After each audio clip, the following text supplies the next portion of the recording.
I guess the thing comes to my mind, God can do more than you can imagine, and we've, talked about playing our best game for last, saving our best for last, and those guys, they came out and they played their best game today, offense, defense, special teams, and we just give thanks to God for the blessing, and OCS football is special, and it's about relationships, and it just, like I say, it's really special. And our theme this year has been discipline, and we talked about that all year long, and because that's something we struggled with at times, shot ourselves in the foot at times last year, and even early on in the season, we struggled with some discipline issues. But I tell you what, this group of guys, they were as disciplined as I've ever coached this playoff run. I knew it was a good thing. Last night, we met at about 7:45, and as coaches, I told them, I said, hey, lights out at 9 o'clock tonight. Well, one thing, our parents helped us out this week. I sent an email Sunday night to our parents and said, wake your kids up at 6 o'clock every day this week. And that way they're going to be tired. They're going to be used to getting up at 6 o'clock. That's what we're going to do on Friday. And so anyway, the parents helped us out with that aspect. But these kids, they show up early for practice. They're not on time. They show up early. And the thing that I felt good about last night, I told them 9 o'clock, turn the lights out, turn your phones off, and keep them on silent. Don't be doing anything, texting or anything like that. So about 8:40, I hadn't heard any of the kids in the hallway yet. And so I said, I had one of our coaches send a text to his brother and say, y'all need to wrap up your meeting. He never got a response. And so I sent a text to Chance and to Micah Dye, and I said, y'all need to wrap up your meeting. I never got a response. So 5 minutes later, I head downstairs to tell them to wrap it up, and I kind of heard a little noise around the corner. I thought, okay, they're breaking and stuff like that. Well, that noise wasn't them. It was from the lobby people and stuff like that in there. And I opened up the room where they were meeting because they had their own team meeting afterwards, and no one was to be found. And so I said, those guys must have turned off their phones early. And sure enough, I told Chance this morning, I said, hey, I sent you a text last night. And sure enough, he looked at it and they said, yeah, Coach, we went with 8:30 cutoff time. And so again, they were disciplined, and everything they did, they were disciplined. And that's a theme that has been our theme all year in football, that these guys really grew into and adopted to that discipline theme. And it's just paid off tremendously, and that's something that I've told them, it doesn't last just for one season of football. Hopefully that's something that'll last the rest of their life and help them in their Christian walk, their life as a dad, as a husband, that discipline will reap the blessings that it brings. Coach, this same Southern Lab team came up to your house last year in the playoffs and probably ended your run a little sooner than expected. How did that affect your motivation and preparation for this game today? Well, I tell you, we were highly motivated because it stung last year when we lost in the quarterfinals. And I usually don't do this, but we posted up in our locker room that next week, some stuff about how the Southern Lab ended our season, that someone else is in the Superdome, St. Fred knocked them off, and St. Frederick got the job done last year. We didn't, and we left that piece of information, that newspaper article, laminated and clipped on our board for an entire year, just to let that sting of not getting back to the Superdome be something that motivates and propels each guy every day they go into workout. There's that reminder of how painful it is to end the season early. And I think it was a good motivation for them. Again, as they were excited about the opportunity to play this same group of guys. Southern Lab has a great team. I said it 2 years ago in 2012 when we played them in the quarterfinals, and they were all freshmen. I said, this is going to be a great team. Last year they proved that. They were a great team. They play the toughest schedule in the state because no 1A and 2A schools will play them. And you look who they lost to this year, powerhouses. And those guys are back this year as juniors. Coach Mitchell's done a great job with that program. And again, they have outstanding ball players. And I tell you, they're going to be a team that you better watch out for next year because they got all these juniors coming back. They'll be seniors. But so that's just some thoughts on that. Hey, Coach, defensively, Southern Lab, I think you guys noticed some things during the course of the week as it relates to formation, zero coverage. Felt like y'all had a chance to make some big plays, and obviously you didn't. Well, I tell you, that's something we really did not see much at all during the playoffs. Of some cover one, cover zero. Or in the earlier season, we saw it every week of the playoffs, and so it really prepped us every week of the playoffs. But we did see a few missed, formation things that we felt like we could do. And Chance, he was on today as well as I've ever seen anybody.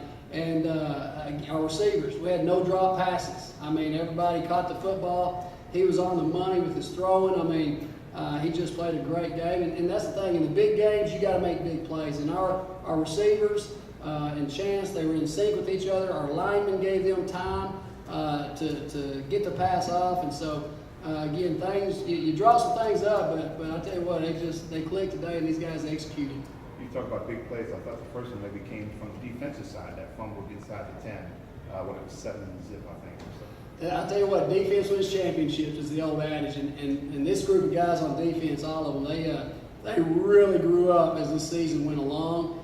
They played with passion, they played with heart, and Coach Bristow, Coach Bentley, Coach Smith, those guys put a great game playing together. They put a lot of time and energy into it, and they communicated with the kids, and the kids spend time studying film and asking questions. And again, that comes down to a discipline. They knew where they're supposed to be every time, but defense wins championships. They were able to create some just valuable turnovers that our guys capitalized on. And so just so proud of our defense.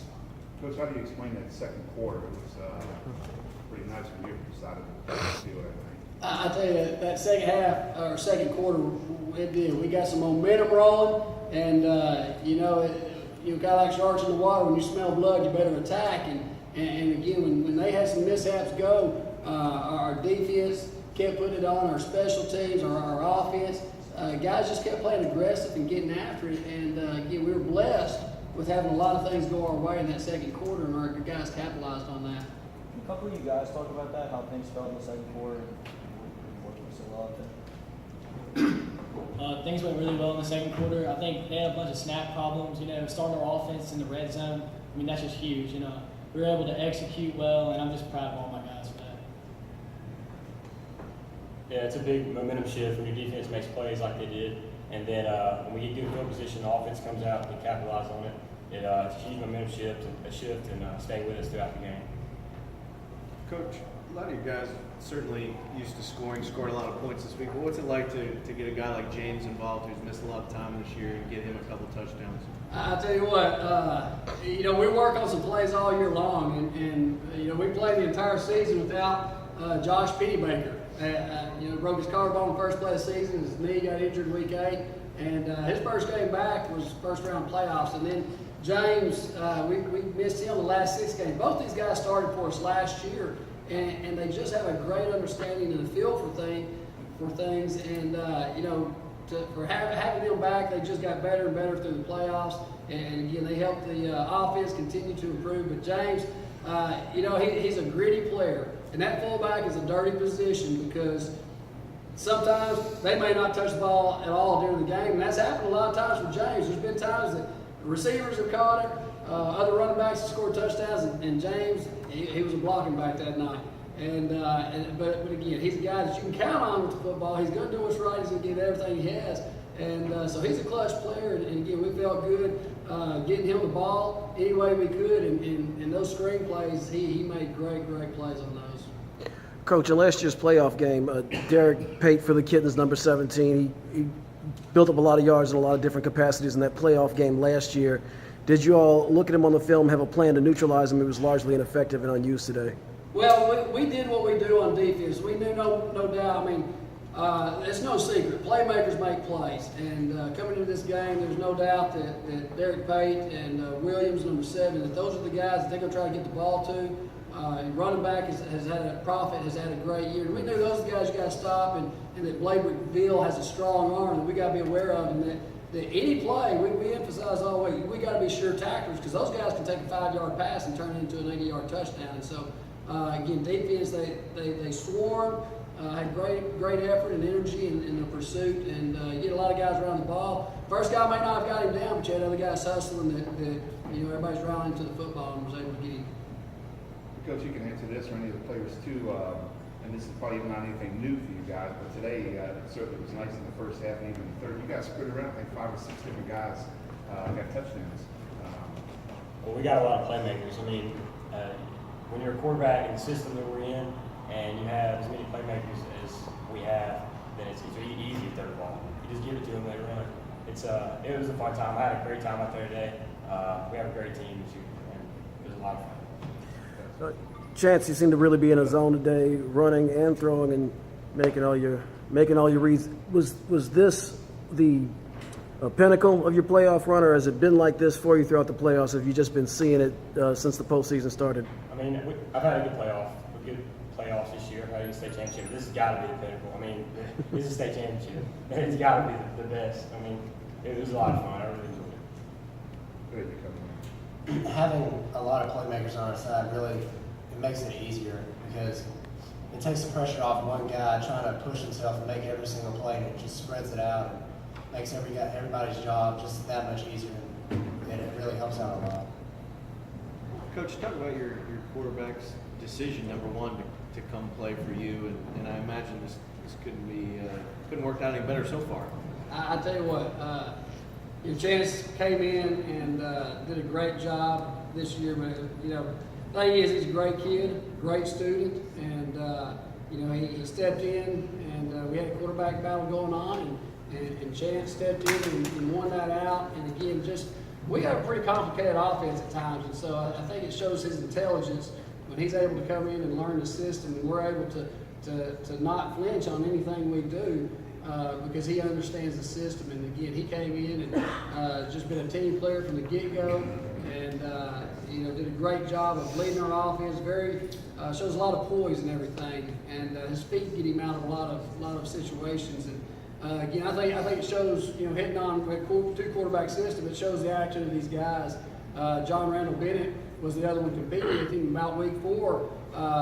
Said John Randall, we may need you to get some reps at receiver, and because he didn't play quarterback in week 3, and Chance took over that game, and John Randall comes up in week 4 and he says, hey, that third series, he said, I'm ready to play receiver, and he catches a touchdown pass that week, and he continued to get better as a receiver. And that's just the attitude of a team. All these guys are willing to sacrifice, do whatever it takes for the team. Jake, defensively, we flipped him around everywhere this year. First month of the season, he played defensive end. Second month of the season, he played strong safety. The past 6 weeks, he's played corner. And never at one time has he ever said, I'm moving again. He loves football, and he's willing to do whatever it takes for the team. And like I said, that's just what makes these guys special. And I talk about relationships. They have a self-sacrifice for each other. And again, it doesn't matter who touches the ball, how many times, where I have to play, they're willing to do what it takes for the team. That's what makes it special. Coach, trying to spread the love a little bit. You cover guys on that side of the table, haven't heard much. So just talk to me about obviously the feeling you have of winning the title. Winning state doesn't matter what classification you're in. It's always fun to win state. It always feels great, and it's easy to go out there and play as well as you can. We have such good athletes like sitting around here, and type of linemen you have, and we just knew if we went out and we played our best, we trusted our coaches and trusted God, that good things would happen. It was great. We came out and just executed our game plan just how we wanted to. Chance played amazing. I mean, I'm just so happy that he came here this year. As soon as he stepped in on campus, I knew he was the man for the job. And he's worked hard and just took over that quarterback role. And I'm so proud of Josh. I mean, he battled this year. Started out, didn't get to play throughout the whole regular season. And just came in playoffs, a great attitude. And then he just came in huge. He's a workhorse. And I'm proud of James. He's a captain of our defense and just the heart of it. And just everybody was able to come out and do what they were supposed to do. And that's just what happens when you win 52-7, Everybody was playing great. Jake, you got a lot of separation from the defenders, the Southern Lab defenders, and a lot of kids haven't done that this year at all. Was it in your technique? What were you doing that was working for you? Because it hasn't worked for many. I mean, I just did what I was supposed to do. Every time I broke on my route, Chance hit it right on the money, just like on the divide and that seam at the end. And they're a great team. Their corners were great. I think the cornerback on their left side, I mean, he was one of the best I faced this year. It was just great. I mean, I just did what I was used to done the whole year, and it just worked out great. Coach, what was it about Chance today? What was he doing that just took him to that next level? I tell you, he's in the zone. I mean, it's kind of yesterday during our pass scale, during the walkthrough, of course, he did not have a chance to warm up very good. We weren't hitting a lot of passes in our pass scale with nobody covering us yesterday. So I didn't get too worried about it because, again, I knew he didn't get to warm up very much. But during warm-ups today, that ball coming out of his hand looked better than I've ever seen football be thrown. And, again, he was just in the zone. And, again, great players make great plays. Big players make big plays in big games. And he was in the zone. Everything he threw, was right on the money. And again, receivers did a great job of catching the football. But like I say, it's just one of those days.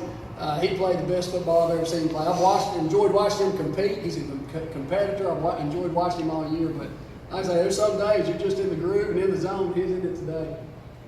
Coach, do you like the 2-weekend deal?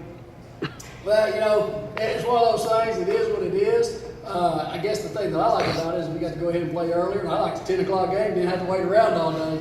But it's been nice. We got some local teams: Sterlington, Mangum, Neville, West Monroe. That they're still playing. Chance's brother's at Sterlington. He's getting ready to hop in the car and go down to Kinder. But it would have been a neat deal to them support us support them, and so that's the drawback to doing it on 2 different weekends is we don't have our entire community here for each other. But I know certainly we're pulling for all those teams, and I know they're pulling for us, and so again I'm hoping to see the Clowers family get to make 2 trips in a row down here to the Dome 2 weekends in a row. Chance, just talk about your day-to-day, just, going through warm-ups today, is it a bigger stage, and wanting to make a bigger performance for you? We just go out there and do what we do. We didn't change anything offensively, or we made some adjustments during the game. We didn't change anything in our routine, the way we do stuff. We just went out there, and our guys, you could tell in the locker room before the game that we were ready. We weren't hooping and hollering, it was just a silence, and we knew we were ready, and we went out there, and we played as good as we played all year. We definitely saved the best for last. It was awesome. Any more questions? If not, congratulations, Coach. All right, thank y'all.